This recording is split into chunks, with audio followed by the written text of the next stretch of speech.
ಬಂಧುಗಳೇ, ಕಳೆದ 7ನೇ ತಾರೀಕಿನ ದಿನ ಇದೇ ತಿಂಗಳು ನಮ್ಮ ವಯಸ್ಸಾದ ತಾಯಿ ಲಕ್ಷ್ಮಮ್ಮ ಅನ್ನುವಂಥವ್ರು ಮನೆಗೆ ಸ್ವಲ್ಪ ದೂರ ಅಂತರದಲ್ಲಿ ಅಲ್ಲಿ ಒಂದು ಪಬ್ ಹೌಸ್ ಅಂತ ಇದೆ, ಅಲ್ಲಿ ಆ ಸರ್ಕಲ್ ಹತ್ರ ಸೊ ದಾರಿ ತಪ್ಪಿ ಕುಳಿತಿರ್ತಾರೆ. ಹಾಗಾಗಿ ನಮ್ಮ ಕೆಂಗೇರಿ ಪೊಲೀಸವರು ಹೊಯ್ಸಳ ಗಸ್ತನಲ್ಲಿದ್ದಾಗ ಇವರನ್ನು ವಿಚಾರಿಸಲಾಗಿ ಇವರು ಅಡ್ರೆಸ್ಸನ್ನು ಹೇಳಲಿಕ್ಕೆ ಆಗಿರಲ್ಲ.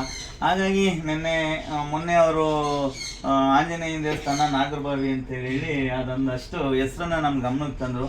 ಸೊ ನಾವು ಮಾರುತಿ ನಗರ, ಮೂಡಲ್ಪಳ್ಳ, ಕಲ್ಯಾಣ ನಗರ ಹಾಗೇ ಹೂಡಿಕೊಂಡು ನಾಗರಬಾವಿಗೆ ಬಂದ್ವಿ. ಮಧುರಮ್ಮನ ದೇವಸ್ಥಾನ ಅಲ್ಲೆಲ್ಲ ವಿಚಾರಿಸಿದಾಗ NJF ಲೇಔಟ್ ಹೋಗೋ ರೋಡಲ್ಲಿ ಒಂದು ಆಂಜನೇಯನ ದೇವಸ್ಥಾನ ಇದೆ. ಅಂದರೆ ನಾಗರಬಾವಿ ಹಳೆ ಊರಿನ ಒಳಗಡೆ ಹೋಗ್ಬೇಕಾದ್ರೆ ಸೊ ಅಲ್ಲಿ ಹೋಗಿ ವಿಚಾರಿಸಿದಾಗ ಈ ಅಜ್ಜಿಯ ವಿಳಾಸ ಪತ್ತೆ ಆಯಿತು.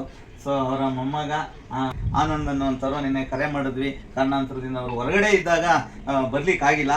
ಸೊ ನಾವು ಹೇಳೋದಿಷ್ಟೇ, ಇಂಥ ವಯಸ್ಸಾದರೂ ಪಕ್ಕದ ರೋಡ್ಗೆ ಹೋದ್ರೂ ಕೂಡ ವಾಪಸ್ಸು ಬರಲಿಕ್ಕೆ ಕಷ್ಟ ಆಗಿ ಮಿಸ್ ಆಗಿ ತಪ್ಪಿಸ್ಕೊಂಡ್ಬಿಟ್ಟಿರ್ತಾರೆ. ನಾವು ಪದೇ ಪದೇ ಹೇಳ್ತಾ ಇರ್ತೀವಿ, ಮಕ್ಕಳು ಸರಿ ಇಲ್ಲ, ಮೊಮ್ಮಕ್ಕಳು ಸರಿ ಇಲ್ಲ, ಇಂಥ ಹಿರಿಯರನ್ನ ಬೀದಿ ಬಿಟ್ಬಿಟ್ಟಿರ್ತಾರೆ ಅಂತ. ವಿಷಯ ಅದಲ್ಲ. ಆ ರೀತಿ ಇದ್ರೆ ಪಾಪ ಹೋಗಿ ಹೇಳಿದ ತಕ್ಷಣ ಬರ್ತಾ ಇರಲಿಲ್ಲ. ಇವರು ಭಾಳ ಪ್ರೀತಿಯಿಂದ ಸಾಕೊಂಡಿದ್ದಾರೆ.